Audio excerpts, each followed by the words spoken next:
production.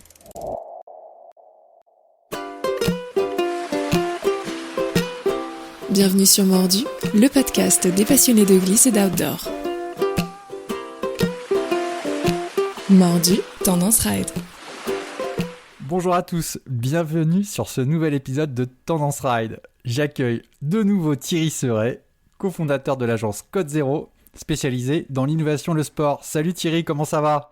Salut Mathieu, ça va parfaitement, je peux pas dire autre chose, ça va parfaitement et bonjour à toutes et à tous.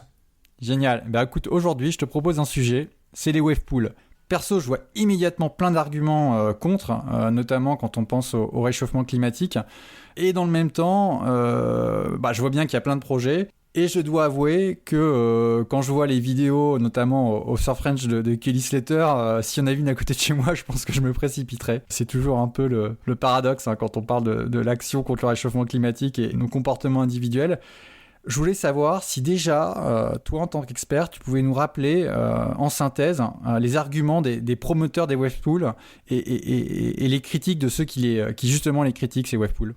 Oui, de toute façon, il y a vraiment deux façons différentes de voir les wave pools. Ceux qui les promotionnent, beaucoup les promotionnent pour le haut niveau. C'est l'un des arguments aussi de la Fédération française de surf. C'est aussi pour ça que les marques de surfwear aussi poussent, parce que grosso modo, ça simplifierait aussi beaucoup l'organisation des Jeux Olympiques, puisque le surf est aux Jeux Olympiques au moins en 2024, et que ça permettrait de mécaniser un spectacle, donc de le rendre beaucoup plus facile à organiser. On imagine aussi que des compétitions de surf d'un nouveau genre auraient lieu dans des wave pools, permettraient un spectacle qui serait comparable sans doute à ce qu'on voit en supercross aux États-Unis, parce que notamment les Américains, dès qu'ils peuvent mettre un spectacle en boîte, leur permettant de mieux le monétiser, ils le font.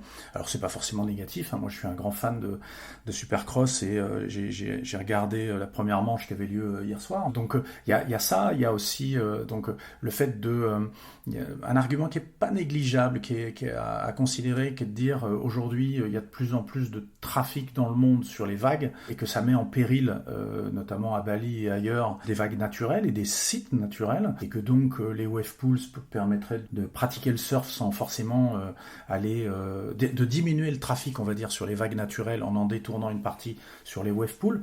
Ça, je sais pas si c'est un argument qui se révélera vrai dans le monde de demain, mais on peut le considérer en tout cas. Il y a aussi l'argument qui est de dire les surfeurs font beaucoup de kilomètres pour trouver des bonnes vagues, donc l'argument impact climatique, parce que c'est bien joli de dire je fais du surf, je fais un sport naturel, mais si on fait tous 150 bornes aller, 150 bornes retour pour trouver une bonne vague, on a un gros impact carbone.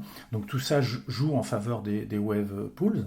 L'argument inclusif, tu en parlais, parce que effectivement au line-up c'est pas toujours tendre, et donc les débutants, les jeunes, les femmes éventuellement qui vont moins aller au contact et vouloir une pratique un petit peu plus non moins agressive, parce qu'il y a des femmes qui surfent très bien, mais qui vont peut-être moins se complaire dans cette attitude un peu virile à l'ancienne, on va dire, qui peut exister au line-up. Tous ces gens-là se sentiraient mieux en wave pool, et notamment aussi pour effectivement apprendre, puisque les vagues peuvent être réglées avec des tailles différentes, et on peut imaginer des sessions avec des tailles différentes. Ça, c'est, on va dire, les points positifs. Après, les points négatifs, ils sont aussi nombreux. C'est-à-dire qu'une wave pool, c'est un bassin en béton énorme, avec beaucoup d'eau à l'intérieur, des systèmes de filtration d'eau, donc du foncier, un impact foncier et de construction très gros. Après, c'est des projets pour la plupart qui vont plus vers le parc d'attractions, on va dire 2.0 que vers le spot de surf un peu roots. Donc il y aura du trafic, il y aura du parking, il y aura du commerce. Donc c'est une normalisation, une monétisation du surf qui est discutable. On peut être contre, on peut être moins contre, on va dire, pour je sais pas. Et en tout cas, l'énergie pour faire les vagues, l'impact de la construction, l'impact de la filtration de cette masse d'eau qu'il va falloir filtrer, tout ça, ça a un coût écologique énorme qui fait que il y a beaucoup d'opposants aux wave pools et qu'on parle de wave pools un peu partout et de vagues de vagues artificielles, et que beaucoup de projets ne se font pas. Toute l'ambiguïté de la la wave pool est là. La mécanisation, la facilité, etc. Mais de l'autre, un objet qui est très moderne, on va dire, dans son côté mécanique, construction. Et puis on se dit aujourd'hui, s'il faut inventer un monde de demain, on voudrait qu'il y ait peut-être moins d'installations comme ça.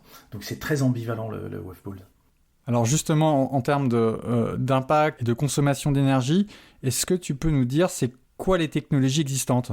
Alors je vais peut-être pas être exhaustif parce qu'il y en a plusieurs, il y en a d'ailleurs une qui est en Australie qui est très particulière, je sais pas si tu l'as vu, en tout cas ça a beaucoup circulé sur internet où il y a une espèce de grosse cloche qui monte et qui descend avec une machine à vapeur, on a l'impression que c'est un film de science-fiction, bon, ça c'est relativement anecdotique. Là les grandes technologies, sans doute la plus connue c'est Wavegarden. Donc c'est eux qui ont développé une technologie qui produit à la fois une très belle vague et qui arrive à faire suffisamment de séquences de vagues et de rythmes de vagues. Donc Wavegarden, c'est sans doute la plus connue. La plus visuellement connue, c'est celle de Kelly Slater et du WSL. Donc c'est The Ranch. Alors cette technologie-là, elle fabrique une vague quasiment parfaite. Après, à partir du moment où maintenant on voit comment elle est générée, tout le monde voit bien en arrière-plan l'espèce de gros TGV qu'il y a derrière. Donc on imagine ça permet presque de voir l'énergie nécessaire à la fabrication de la vague.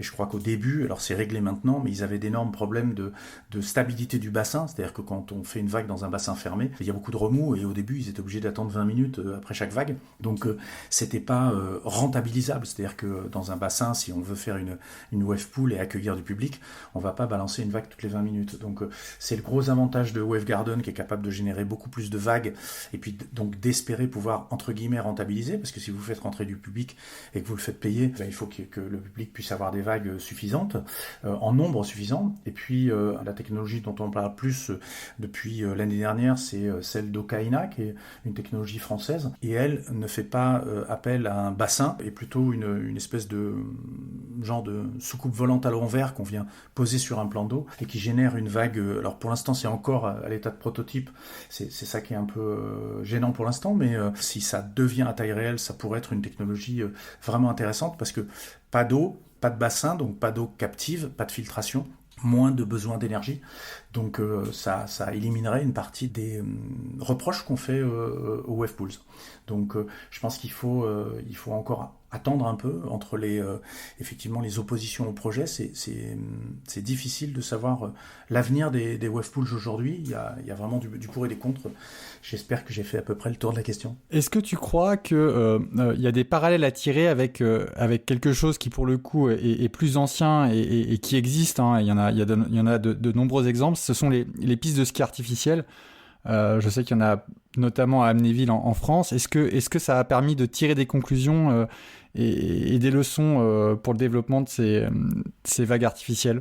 Je crois pas qu'il y ait, peut-être au Japon, mais je connais mal les exemples économiques, donc je vais pas faire semblant, mais les pistes artificielles de ski, je crois pas que ça ait eu un grand succès, et je suis pas sûr que on puisse faire un parallèle direct. Alors aujourd'hui, il y a une demande qui recommence à augmenter de sport un petit peu outdoor, et forcément d'endroits où le sport, on va dire la pratique du sport outdoor est un peu maîtrisée, notamment concernant le surf, puisqu'on sait qu'attendre une vague, c'est pas simple, et que s'il y a des vagues mécaniques, c'est pas plus mal, mais le rentabiliser, c'est compliqué, encore une fois, parce que il faut pouvoir générer suffisamment de vagues, et puis après, on peut se poser la question de ce qui fait le succès du surf, c'est-à-dire se confronter à la nature, être sur une belle plage, même si c'est pas la motivation systématiquement de tous les surfeurs qui sont motivés par la vague en elle-même, même si elle est proche d'une usine, hein, on a vu ça en Californie et ailleurs. Je crois que le contact avec la nature, l'expérience du surf en général, de l'océan, est quand même très attrayante. Donc avec le wave pool, on gagne une certitude de surfer, on gagne la possibilité sans doute d'apprendre plus facilement, surtout quand on est minot, d'avoir des cours, et pourquoi pas d'avoir aussi une extension, puisque certains y ont pensé, avec des capteurs, avec de la visualisation. Donc on pourrait rentrer dans une ère un petit peu moderne du surf, avec le surf vu comme presque arrivant dans le rôle du gaming, pourquoi pas? J'ai pas d'avis tranché là-dessus. Effectivement, comme tout le monde, ce que j'aime, c'est le surf au petit matin dans une belle vague, loin de tout. Ça, c'est l'image d'Épinal, et entre l'image d'Épinal et la réalité, il y a aussi des grandes différences. On le voit en ski, entre la communication des grandes marques de ski qui montrent des freeriders dans des pentes vierges, et puis le pratiquant moyen qui va en février dans une station où il y a beaucoup de monde. Il y a un grand écart, et peut-être qu'on en viendra là en surf. Un grand merci Thierry d'avoir fait une synthèse de ce sujet que je trouve passionnant, et puis on va voir comment ça se développe et ce que ça donne à l'avenir. Exactement. Merci beaucoup, très cher. Merci à toi. Salut, ciao. Ciao.